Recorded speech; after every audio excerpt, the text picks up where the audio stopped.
I think that when you get to know your clients personally and they get to know you, they respect boundaries, and you have to set that expectation as well, right? I'm not going to be calling them at 6 in the morning. They shouldn't be calling me at 6 in the morning.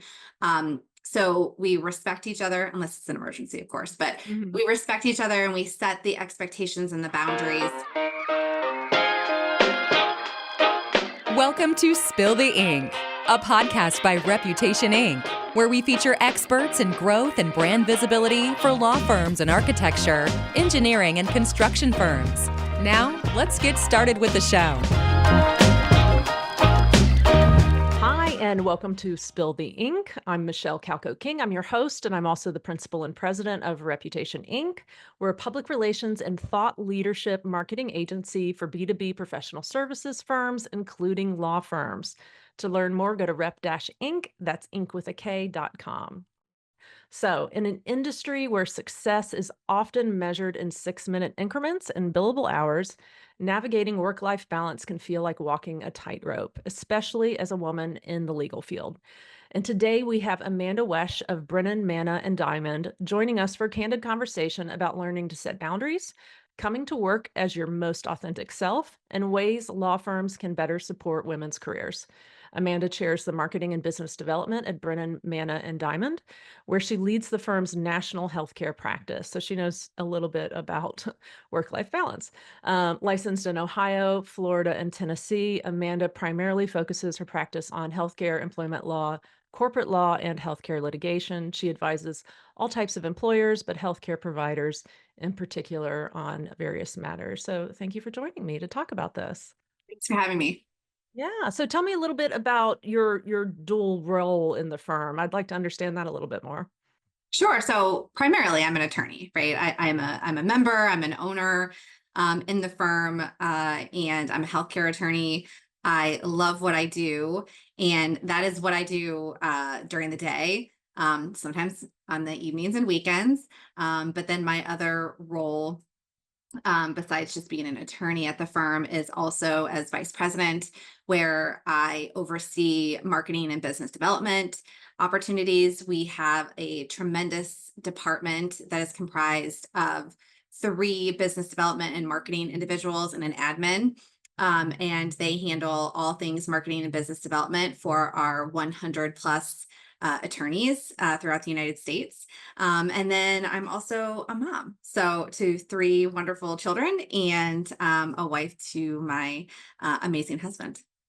Yeah, so you have a very busy life. So this is going to be an interesting conversation, and I love how you talked about your biz dev and marketing team. So tell me about how the changes you're seeing in law firms. So obviously, it's been a bit of an uphill battle with law firms in for women, especially. So what are you seeing with law firms in terms of flexibility and work life balance, and how has it changed?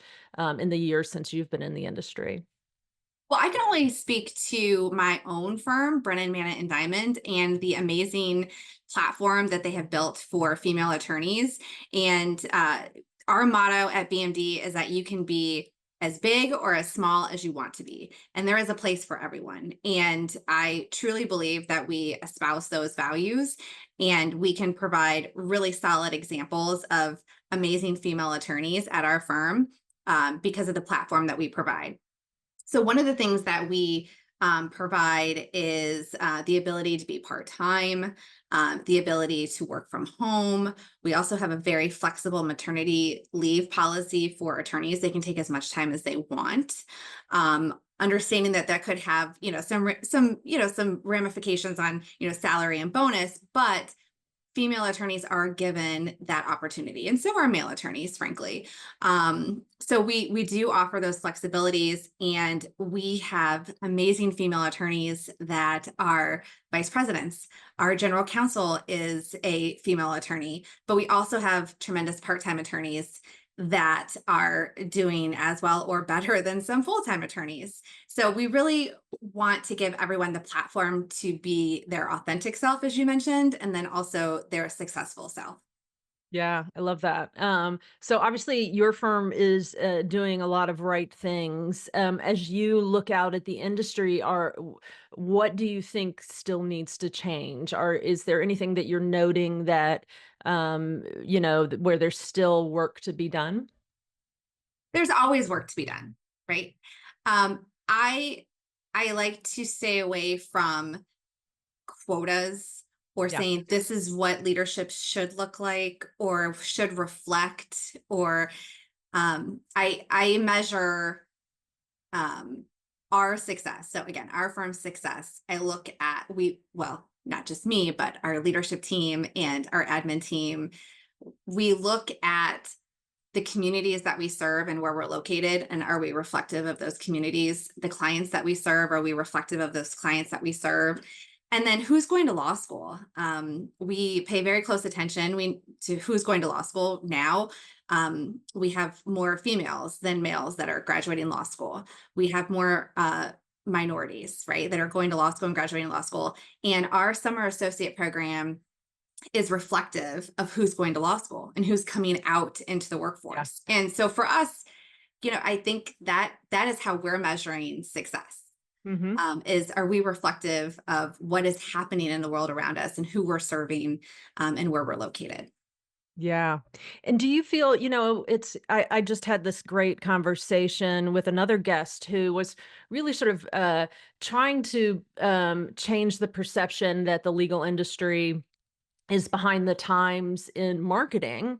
Do you feel that the legal industry is still behind the times in terms of how it supports women, or do you feel like that perception is still warranted? I don't necessarily feel like the legal profession is behind the times. At least I don't personally feel that way. When I walk into a room, um, I don't feel like it's male dominated. When I walk into a courtroom, oftentimes, there's a 50% chance that there's going to be a female on that bench, right? Yeah. I do a lot of administrative appellate work. Um, I feel comfortable walking into the situations that I walk into, whether it's representing my clients, or going to a meeting or a pitch, or I don't feel like the legal industry is necessarily behind the times. Now, there could Yeah. be some law firms that are, right? Um, but that is something that they need to reflect upon Hmm. if they want to stay in the industry. Right. Because I think the stats are that more women than men are either and I don't know it for sure. I shouldn't quote something that I don't know for sure right now, but I thought I saw somewhere that more women than men are at least applying to law school, or maybe And it's just graduating from law and school. Yes. graduating. Okay, Yep. yes, thank you. You are absolutely So right. Yep. yeah, yeah, that's I mean, which is exciting. So yeah, so and then providing these paths for women to have this flexibility is very exciting, because women do face a unique challenge with childcare. So I love to hear it. So tell me about that experience of being in your firm 15 years ago and the firm just not having a maternity policy. And I get that. I own a company and I too went through that experience of having an employee and not having a maternity policy in place and sort of going, oh, okay, I have to come up with this. So yeah, tell me about that.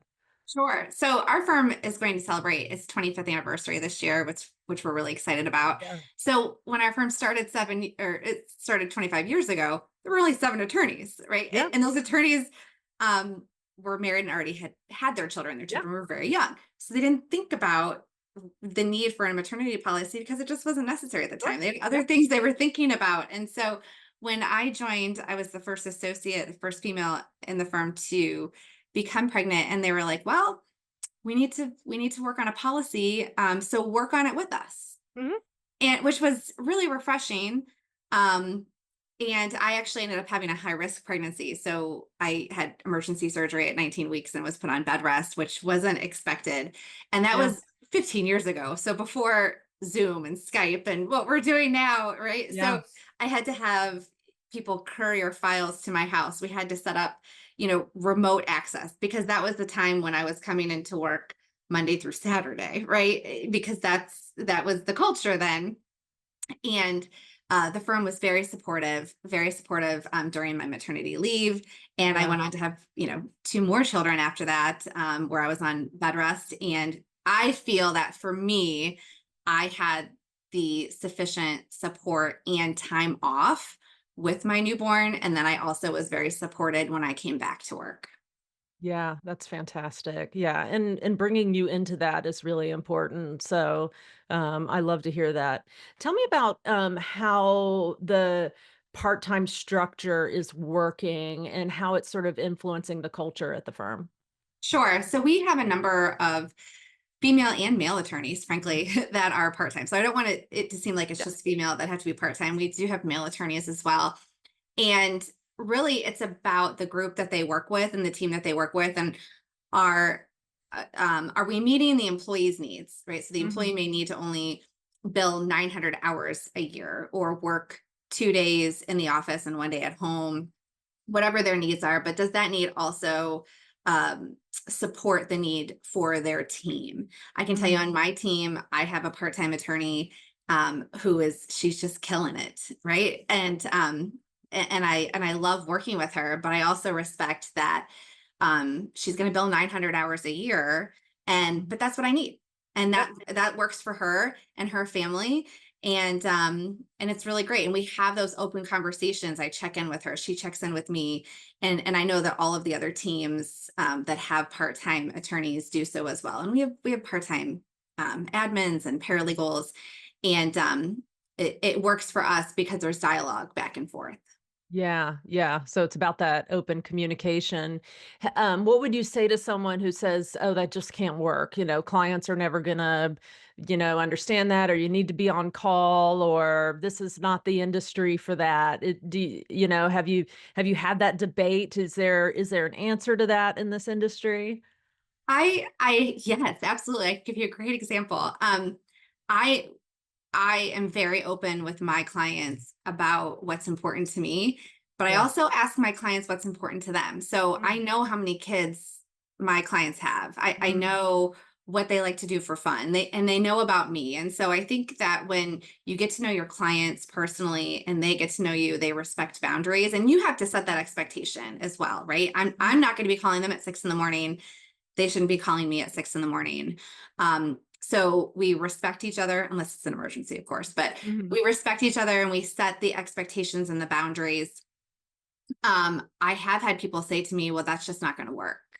And that's Mhm. fine. If that is not what's going to work for them, then our relationship won't, it's not going to work going forward, right? So Right.